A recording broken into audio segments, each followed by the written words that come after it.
পাঁচজন ব্যক্তির কাছ থেকে জোর করে দোয়া নিবেন। যখন এই পাঁচজন ব্যক্তির সাথে আপনার সাক্ষাৎ হবে, প্রয়োজনে তাদের কাছ থেকে জোর করে দোয়া নিবেন। কিছু হাদিয়া দিয়ে হলেও তাদের কাছ থেকে দোয়া নিতে আপনি ভুলবেন না। কারণ ইবনে মাজাহ শরীফ এবং তিরমিজি শরীফে বর্ণনায় নবীজি বলছেন, এই পাঁচজন ব্যক্তির দোয়া করলেই আল্লাহ পাক তাদের দোয়াটা কবুল করে নেয়। দুইটা বর্ণনা আসছে, তিরমিজি শরীফে বর্ণনা আসছে 3 জন এবং ইবনে মাজাহ শরীফে বর্ণনা আসছে 2 জন। এই 3 জন আর 2 জন, এই 5 জন ব্যক্তি যখন কোনো ব্যক্তির জন্য দোয়া করে, আল্লাহ পাক তখন ডাইরেক্ট তার দোয়াটা কবুল করে নেয়।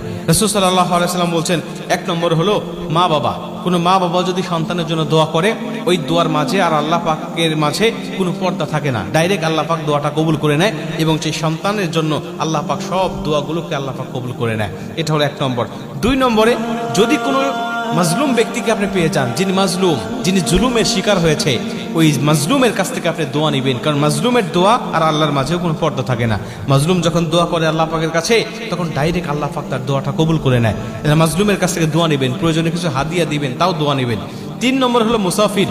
কোনো মুসাফির ব্যক্তির দোয়া কখনো আল্লাহ পাক ফেরত দেয় না। মুসাফির যা দোয়া করে আল্লাহ পাক ঠিক সেই দোয়াটা কবুল করে নেয়।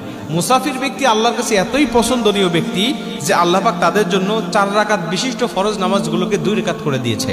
তাদের যেন কষ্ট না হয়, তাদের যেন জুলুম না হয়, এজন্য আসরের নামাজ, ইশারের নামাজ, জোহরের নামাজ, এই নামাজগুলো 4 রাকাত পড়তে আল্লাহ বলেন নাই, বলছে তুমি 2 রাকাত করে পড়ো। আল্লাহ পাক তাদের উপরে ইহসান করেছেন, দয়া করেছেন। অতএব এই মুসাফির ব্যক্তি যখন আল্লাহর কাছে দোয়া করে, তখন আল্লাহ পাক তাদের দোয়াটা কবুল করে নেয়। এটা হলো 3 নম্বর। 4 নম্বর হলো কোনো সাইম, কোনো রোজাদার ব্যক্তি যখন কোনো ব্যক্তির জন্য দোয়া করে, যা আপনি যদি দেখেন যে কোনো ব্যক্তি রোজা আছে, রমজান মাসে তো সব মুসলিমই রোজা থাকে, কিন্তু রমজান মাসের বাহিরেও দেখবেন অনেকেই নফল রোজা রাখে, বিভিন্ন দিবসে তারা রোজা রাখে, বিশেষ করে বৃহস্পতিবার, সোমবারে রোজা রাখে, অনেকে আয়ামে বীজে রোজা রাখে। এই রোজাদার ব্যক্তিদের কাছে যাবেন এবং তাদের কাছ থেকে দোয়া নেবেন।